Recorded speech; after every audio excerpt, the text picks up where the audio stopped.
ఎవరీమే అందాల దేవతలా ఉందే. ఇంతకు ముందు నేనెప్పుడూ చూడలేదే. రాజు టైలర్ షర్మిలని అలా చూస్తూ ఉండిపోతాడు. అతన్ని అలా చూడ్డం చూసి షర్మిల భయపడుతుంది. అప్పుడు రాజు ఇలా అంటాడు, చెప్పండి, మీకేం కావాలి?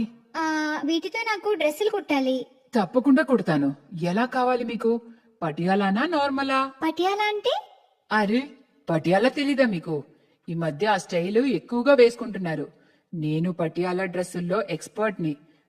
అలా అని రాజు టైలర్ షర్మిలకి అతని షాప్ లో ఉన్న కొన్ని శాంపిల్స్ చూపిస్తాడు.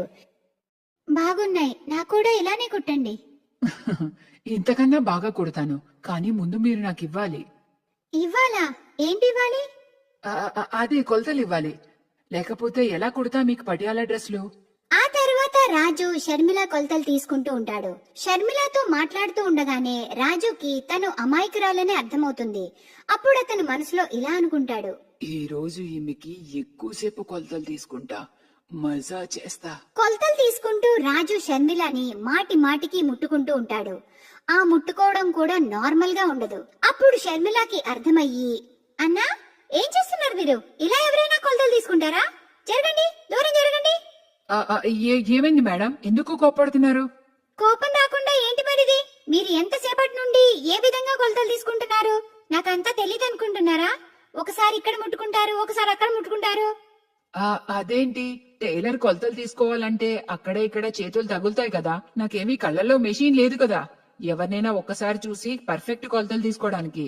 రాజు చాలా ధైర్యంగా వాడు చేసే పనులని తెలివిగా కప్పిపుచ్చుకుంటాడు. కానీ షర్మిల అమాయకురాలే కాని తెలివి లేనిది అస్సలు కాదు. చూడు, నా దగ్గర నీ అతి తెలివితేటలు చూపించుకో. నాకు తెలుసు నువ్వేం చేస్తున్నావో. నేను నోరు మూసుకుని వింటున్నానని మీకిష్టం వచ్చినట్టు మాట్లాడితే బాగోదు. నేనేమీ కొత్త టైలర్ కాదు. నేను కొన్ని ఏళ్ల నుండి ఇక్కడ పనిచేస్తున్నాను. ఎంతమంది ఆడవాళ్లకు డ్రెస్సులు కుట్టానో తెలుసా? మీరంటున్నట్టు నన్నెవరూ ఎప్పుడూ ఏమీ అనలేదు.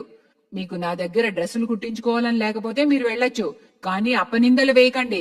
షర్మిల అక్కడి నుండి వెళ్లిపోయి